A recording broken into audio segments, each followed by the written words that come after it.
আসসালামু আলাইকুম, আমি তানজিল ইসলাম মুন্না। প্রিন্টিং আরোতে বরাবরের মতো আপনাদের সকলকে স্বাগতম। প্রিন্টিং আরোর গ্রাফিক্স কোর্সের এই পর্বে আমরা শিখব অ্যাডোবি ইলাস্ট্রেটরের প্রথম ক্লাসের অ্যাডোবি ইলাস্ট্রেটরের ইন্টারফেস। মানে আমাদের অ্যাডোবি ইলাস্ট্রেটরের এটি হচ্ছে প্রথম ক্লাস। আমি বিগত ক্লাসে বলেছিলাম যে আমরা এই কোর্সে কি কি শিখব এবং আমরা কি দিয়ে শুরু করব। তো আমি সেখানে বলেছিলাম যে অ্যাডোবি ইলাস্ট্রেটর দিয়ে আমরা শুরু করব এবং অ্যাডোবি ইলাস্ট্রেটরের বেসিক থেকে অ্যাডভান্স পর্যন্ত যত কাজ আছে আমরা সেগুলো জানবো। তো আমাদের অ্যাডোবি ইলাস্ট্রেটরের এটি হচ্ছে প্রথম ক্লাস। আর এই প্রথম ক্লাসে আমরা অ্যাডোবি ইলাস্ট্রেটরের ইন্টারফেস যেটা আছে সেই ইন্টারফেস সম্পর্কে, যদিও অনেকে বলেন যে ইন্টারফেস সম্পর্কে জানার দরকার নেই, তারপরও আমি আপনাদেরকে কথা দিয়েছি যে আমি একদম শূন্য থেকে শুরু করব, মানে কোনো কিছু বাদ দেব না। তো এখন দেখুন, আমি কিন্তু এই যে আমার এখানে থাকা অ্যাডোবি ইলাস্ট্রেটর 2020 আছে আমার এই সফটওয়্যারটি। তো আপনাদের কাছে যে ভার্সনই থাকুক না কেন, আপনারা 18, 20, 19, 22 এগুলো আপনারা ইনস্টল দিয়ে নিতে পারেন, ঠিক আছে। যদি কারো সমস্যা হয় তাহলে আমাকে কমেন্টে জানাবেন, আমি আপনাদেরকে একটি ড্রাইভ ফাইল দেওয়ার চেষ্টা করব। দেখুন, আমি অ্যাডোবি ইলাস্ট্রেটর 2020 এটি কিন্তু আমি ওপেন করছি। ওকে, আমার কিন্তু অ্যাডোবি ইলাস্ট্রেটর এটি 2020।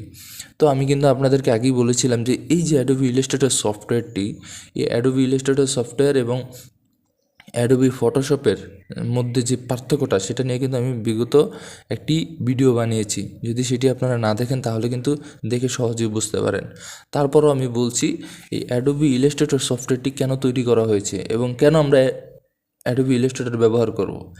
দেখুন ভাই, অ্যাডোবি ইলাস্ট্রেটর আমরা এই জন্য ব্যবহার করব যে যত ধরনের প্রিন্ট রিলেটেড কাজ আছে, যেমন বইয়ের ডিজাইন, পরে হচ্ছে আপনার visiting card, flyer, brochure, calendar, এই ডিজাইনগুলো আমরা এইগুলো যেহেতু প্রিন্ট রিলেটেড কাজ, এগুলো আমরা অ্যাডোবি ইলাস্ট্রেটরে কাজ করব।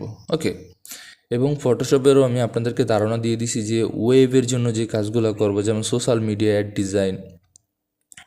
যদি সোশ্যাল মিডিয়া অ্যাড ডিজাইনটা কি সেটা যদি না জানেন তাহলে আপনারা ওই আমার বিগত যে ভিডিওটা আছে সেটা দেখে নিতে পারেন। এআই ভার্সেস পিএস, এই ভিডিওটা আপনারা দেখে নিতে পারেন, তাহলে আশা করি সম্পূর্ণ ধারণা পেয়ে যাবেন। ওকে, দেখুন, আমি কিন্তু আমার অ্যাডোবি ইলাস্ট্রেটর যে সফটওয়্যারটি আছে সেটির মধ্যে আমি চলে আসলাম এবং এই যে দেখতে পাচ্ছেন এটি হচ্ছে আমার অ্যাডোবি ইলাস্ট্রেটরের ইন্টারফেস।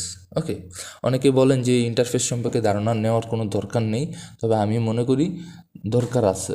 ওকে, তো দেখুন, এটি হচ্ছে আমার অ্যাডোবি ইলাস্ট্রেটর ইন্টারফেস। তো আমরা এই ইন্টারফেসে আমরা কি জানবো, মূলত এই ইন্টারফেসের কাজ কি, মূলত প্রধান যে কাজটি ইন্টারফেসের সেটি হলো আমরা এখান থেকে আমরা যেই সাইজে আমরা ডিজাইন করব, যেমন আপনারা একটা ভিজিটিং কার্ড ডিজাইন করবেন, তো আপনাদের তো ওই ভিজিটিং কার্ডের সাইজ নিতে হবে, ক্যালেন্ডারের একটা সাইজ নিতে হবে, ফ্লায়ারের, ব্রোশিওরের এগুলো সাইজ নিতে হবে, বা একটি ব্যানার ডিজাইন করবেন সেই সাইজটা তো নিতে হবে। সেই সাইজটা আপনারা এই ইন্টারফেস থেকে নেওয়া শুরু করবেন। ওকে, দেখুন, তাহলে আমি কী করতে পারি, এখান থেকে আমাদের প্রধান একটি কাজ হচ্ছে এখান থেকে ফাইল থেকে নিউ।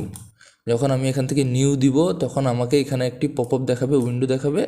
এইটা হচ্ছে এখান থেকে হচ্ছে আমরা সাইজ নিয়ে ভিতরে কাজ করতে পারবো। ওকে, দেখুন আমার এখানে প্রথম কী লেখা আসছে, নেম। তো আমরা এখান থেকে নেম দিতে পারি, যেমন আমি একটি ক্যালেন্ডার ডিজাইন করব, ঠিক আছে,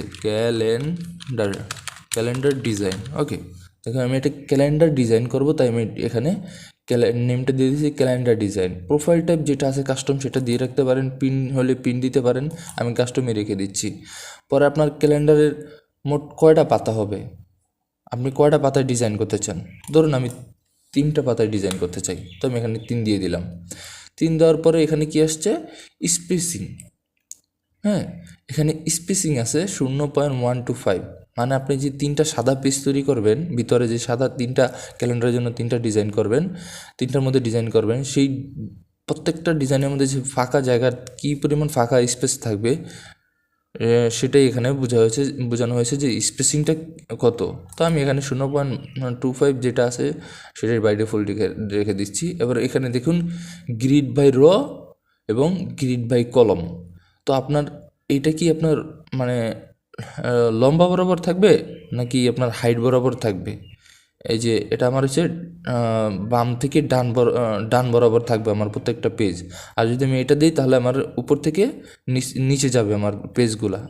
এখন আমি দেখুন গ্রিড বাই র দিয়ে দিচ্ছি, আমার কিন্তু 3টা পেজ আপনার এই বাম থেকে ডান দিকে যাবে। এটা আপনারা যখন কাজ করব তখনই আপনারা বুঝতে পারবেন। ওকে, এটা এতটা বেশি ইম্পর্টেন্ট না, তবে এটা আপনারা আপনাদের কাজের সুবিধার্থে দিয়ে দেবেন। দেখুন আমি এখানে গ্রিড বাই র দিয়ে দিচ্ছি এবং এখানে বাম থেকে ডান দিকে 3টা পেজ সুন্দরভাবে সাজিয়ে দিবে। তারপর হচ্ছে সাইজ। এখন সাইজ তো এখান থেকে আপনি চাইলে A4 সাইজ দিতে পারবেন, লেটার সাইজ দিতে পারবেন, legal, triple, A3, B4, B5, এগুলো আপনার বাই ডিফল্ট সাইজ দেওয়া আছে। আপনি যদি A4 সাইজে যদি প্রিন্ট করতে চান, ডিজাইন করতে চান, তখন আপনারা A4 এখানে বাই ডিফল্ট দিয়ে দিবেন। ওকে, তো আমরা এখানে ক্যালেন্ডারে যেহেতু ডিজাইন করতেছি, তো আমরা এখান থেকে ক্যালেন্ডারে একটা সাইজ দিয়ে দিছি 18 এবং হাইট হচ্ছে 23। ওকে, 23 দিয়ে দিচ্ছি। তারপর এখানে আছে কি ইউনিট হচ্ছে এখান থেকে পিক্সেল আছে, পয়েন্ট আছে, পিকাস আছে, ইঞ্চি আছে, ফিট আছে। তো আপনারা যখন যে সাইজে আপনার ডিজাইন করেন, আপনারা যদি প্রিন্ট রিলেটেড কাজ করেন, আপনাদেরকে যদি কোনো জমির কাজ আসে, তখন আপনারা ফিটে কাজ করতে পারেন, ফিট ইঞ্চিতে কাজ করতে পারেন, মিলিমিটার, সেন্টিমিটার, এগুলো আপনারা যখন আস্তে আস্তে কাজ করতে থাকবেন তখন এগুলো জানতে পারবেন। দেখুন আমি কিন্তু এখন ইঞ্চিটা আমি আশা করি সবাই জানেন যে উইথ এবং হাইট আমি 18 ইঞ্চি দিলাম উইথ, এবং হাইট দিলাম হচ্ছে 23 ইঞ্চি। এটা আমি একটি ক্যালেন্ডারে ডিজাইন করতে চাই, সেটার আমি একটা সাইজ দিলাম, আনুমানিক সাইজ। তারপর হচ্ছে ওরিয়েন্টেশন। আপনার এই ওরিয়েন্টেশনটা কি, মানে আপনার যে আমি যে ইয়েটা দিলাম উইথ এবং হাইটটা দিলাম ক্যালেন্ডারের, সেইটা হচ্ছে 18 ইঞ্চি কি আপনার এভাবে পাশে, এবং লম্বায় হচ্ছে 23 ইঞ্চি। ওকে, এখন আমি যদি লম্বায় কিন্তু 23 ইঞ্চি দেওয়াতে কিন্তু এই যে আমার ওরিয়েন্টেশনটা এভাবে, লম্বাটা আমার বেশি, তো আমার ওরিয়েন্টেশনটা এভাবে খাড়া দেখাচ্ছে। আর এখন যদি এই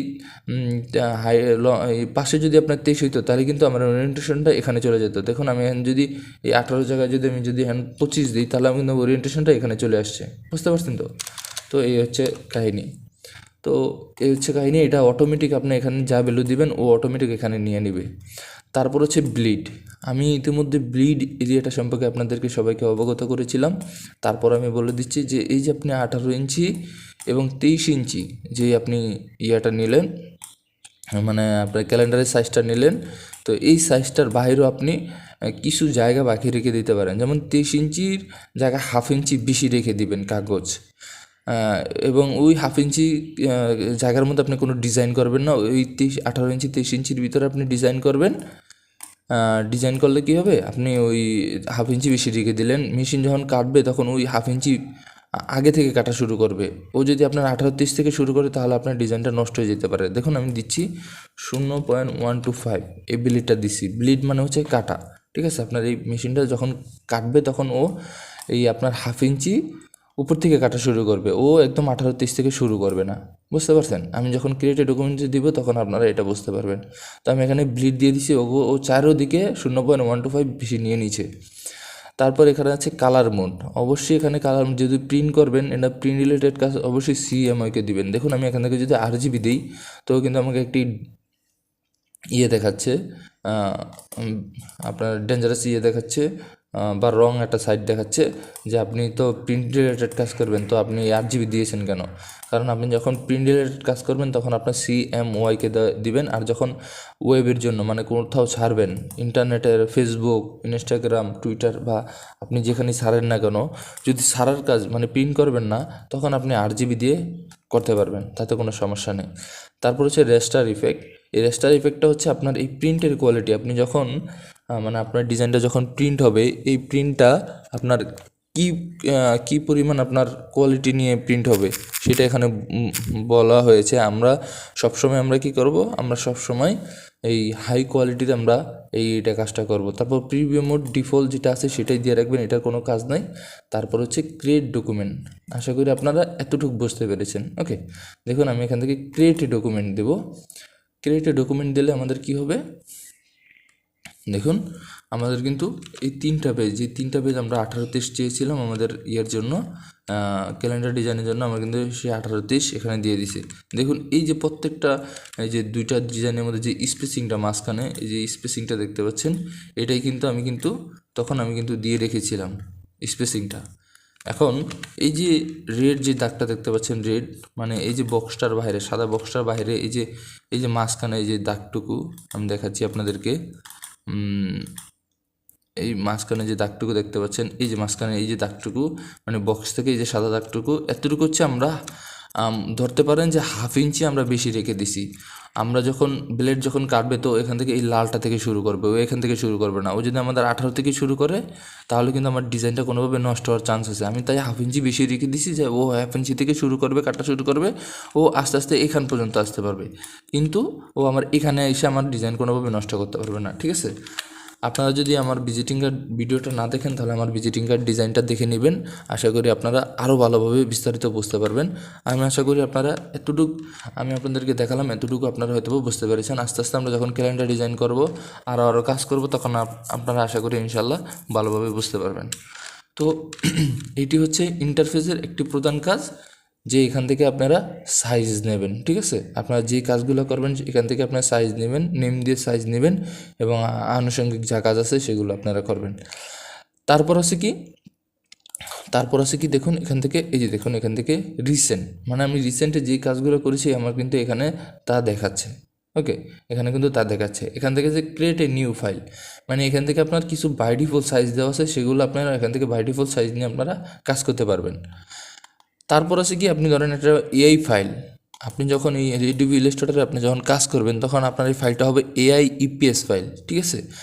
ওটা হবে আপনার কাস্টমাইজেশন ফাইল, এআই এবং ইপিএস। তখন আপনারা যদি কোনো কাজ করে থাকেন তাহলে এখান থেকে আপনারা ওপেন করতে পারবেন।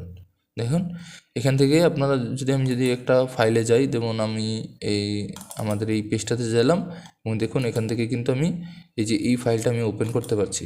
দেখুন আমি কিন্তু এই ফাইলটাকে আমি এখান থেকে ওপেন করতে পারছি। মূলত এখানে 2-3টা প্রধান কাজ আছে, যে কাজগুলো প্রধান কাজ এই অ্যাডোবি ইলাস্ট্রেটরের ইন্টারফেসের কাজ। ওকে, তারপর আছে কি, এখান থেকে এই যে রিসেন্ট আপনি এখান থেকে চাইলেও ক্লিক করে করতে পারবেন, বা এখান থেকে ওপেন রিসেন্ট, এখান থেকে আপনি যে কাজগুলো করছি তা আপনি দেখতে পাবেন, ঠিক আছে। আমি করেছি বা আপনি করবেন তখন আপনি এখান থেকে রিসেন্টে তা দেখতে পাবেন। তো এই হচ্ছে ইন্টারফেসের কাজ, এর বাইরে ইন্টারফেসের আর কোনো কাজ নেই। এ হচ্ছে অ্যাডোবি ইলাস্ট্রেটরের ইন্টারফেস, এবং বাকি যে কাজগুলো আছে এগুলো আমরা আস্তে আস্তে ইনশাল্লাহ জানার চেষ্টা করব। তো ভিডিওটি আজকে এ পর্যন্তই। ভিডিওটি অনেক বড় হয়েছে জানি। ভিডিওটি বড় করার কারণ আমি এখানে কোনো বাড়তি কোনো কথা বলিনি, এখানে আমি সর্বোচ্চ দেওয়ার চেষ্টা করেছি, শেখানোর চেষ্টা করেছি। তো ভিডিওটি বড় হলো, আশা করি আপনারা সম্পূর্ণভাবে বুঝতে পারবেন। তো ভিডিওটি আজ এই পর্যন্তই। যদি ভালো লাগে তাহলে একটি সাবস্ক্রাইব করে দিবেন। আমার চ্যানেলটি খুবই ছোট, আপনাদের একটু সাপোর্টই আমার জন্য অনেক কিছু হতে পারে। তো পরবর্তী ভিডিও নিয়ে চলে আসবো অ্যাডোবি ইলাস্ট্রেটরের দ্বিতীয় ক্লাস। সে পর্যন্ত সবাই সুস্থ থাকবেন, ভালো থাকবেন। আসসালামু আলাইকুম।